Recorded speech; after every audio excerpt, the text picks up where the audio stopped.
I think around 150 jobs that I've applied. Go and I started all in my job application.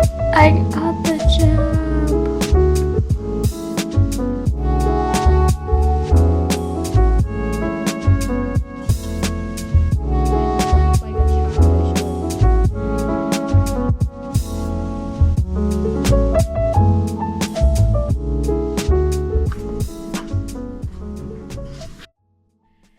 Hi guys, thanks for joining me.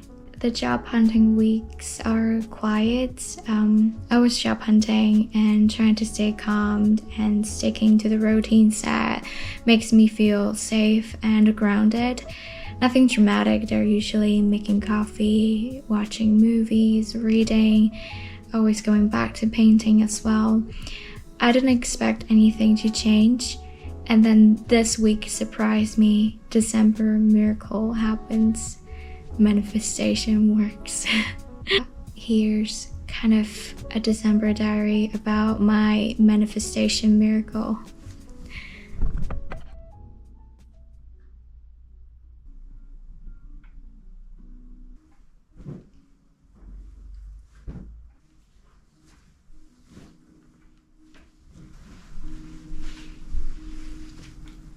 Morning.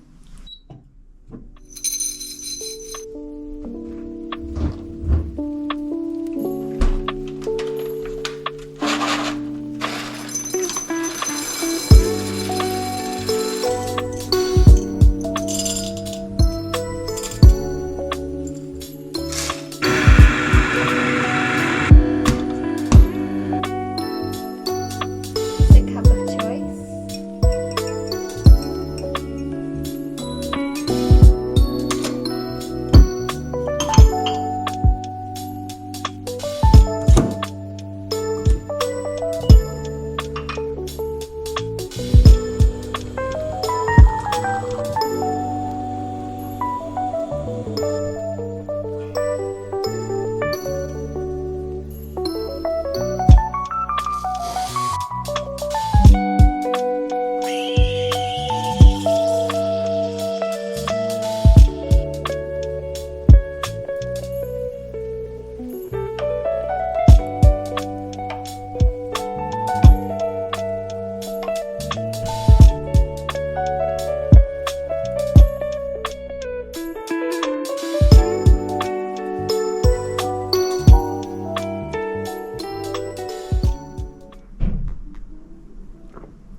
This morning I had a FaceTime with my friend. It was so good to just to FaceTime my friend. I find it very comforting. I'm very grateful that even though we're in different time zone, we still able to consistently FaceTime each other.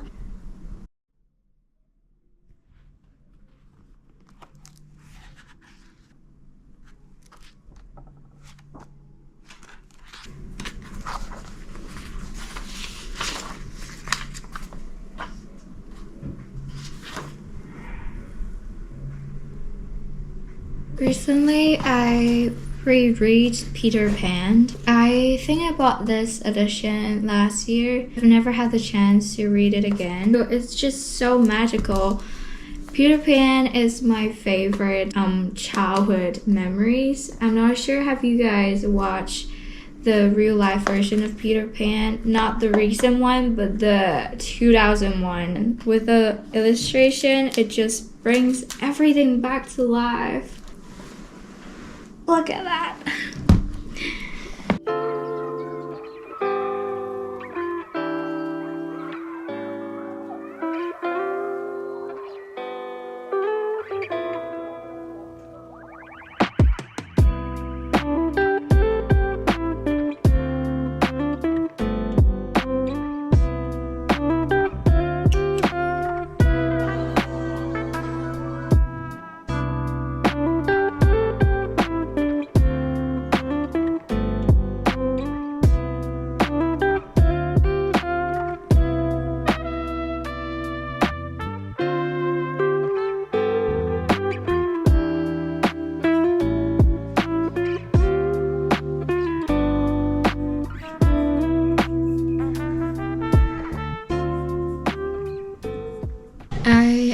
currently preparing for my interview.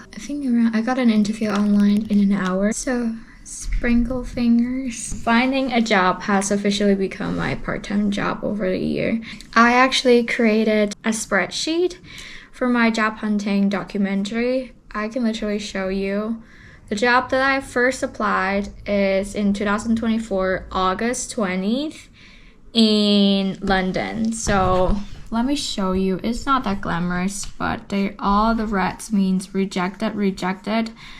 And then luckily I got a few, I think, interview, but still got rejected. Nothing comes out. So far my record has been, I think, around 150 jobs that I've applied. I've applied way too many jobs that I forgot what did I apply. So I need to have a spreadsheet, and also a really good way for me to understand how much effort that I've spent. Sometimes I will be too harsh on myself and feel like I didn't try good enough, but whenever I look at that sheet, I was like, over the week I've applied maybe 15 jobs, so that's good enough.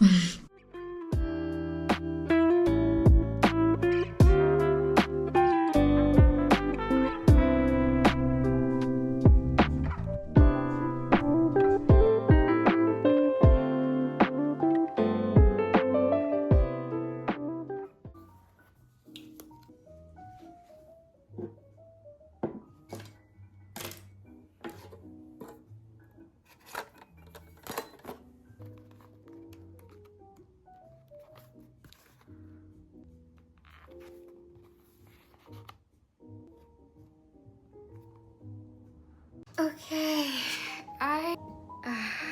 let me fix you guys a little bit. Okay, I gotta take a break from all the work. I really like doing watercolor journaling, which is more casual, and then you don't have to be too picky about the things that you have draw. And that's the watercolor that I'm using. I didn't pick anything fancy, to be fair. It's just very cheap from the art shop. It's very small that I can travel around.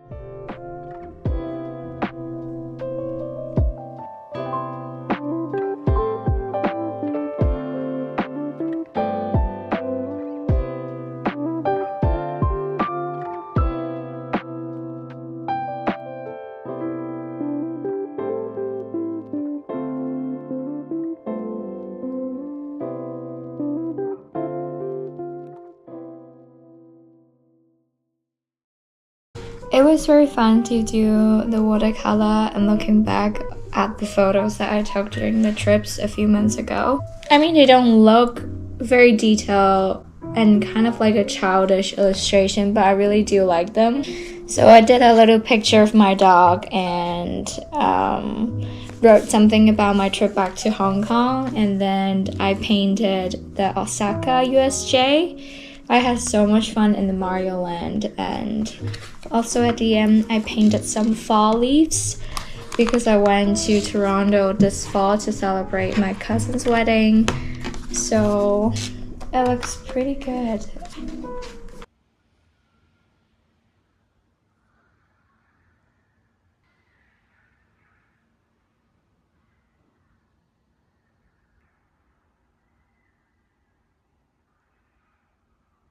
Last week I finished reading this book, which I really wanted to share some of the takeaway that I have from this book. It's called The Rachel Incident. I feel like everyone at their 20s should read this book. It captured the essence of a life at your 20s. After times I feel like it's like life at your 20s could be messy, chaotic. You couldn't really plan out what you wanted to do next, but the society and yourself keep giving you the pressure to have an actual plan. Sometimes if you have a plan, it doesn't work out the way that you wanted it. So I really do relate to it for the past couple of years. I feel like life of your 20s could be very wild and fun. You're exposed to a complete new society. You gain your own independence. You can do whatever things that you want. That kind of changes your own moral values, because you're exposed to a new environment that was so different from your upbringing. And there's a quote that I really like that really do describe the moral shock that you might have at your 20s. It detached me from any kind of inherited moral system. I stopped sizing others up in accordance with the values I had been taught. Who was a loser, who was closeted, who was cheating on their wife. I learned the value of context and of people. Yeah, and then mostly it talks about how everything happens for a reason. Sometimes life might not be exactly how you planned it out. No matter if your relationship wise, at your 20s you might be desperately to be in love. You wanted to feel seen. You wanted to feel like you are treasured. Career wise, you wanted to find something that gives you the motivation and challenges. And by the end of the book, I feel like everything happens for a reason. I was so glad that everything comes to a full circle for Rachel. And I love a book that have an unexpected plot twist at the end. It feels like seeing my friends succeeding in their life after 20s, after all the hard work. So I highly recommend it if you feel like life is a bit messy, helpless, you don't know what to do next. Read this book and then you will understand that everything happens for a reason, and just keep on manifesting. I got the job. Manifestation is working, guys. It's working.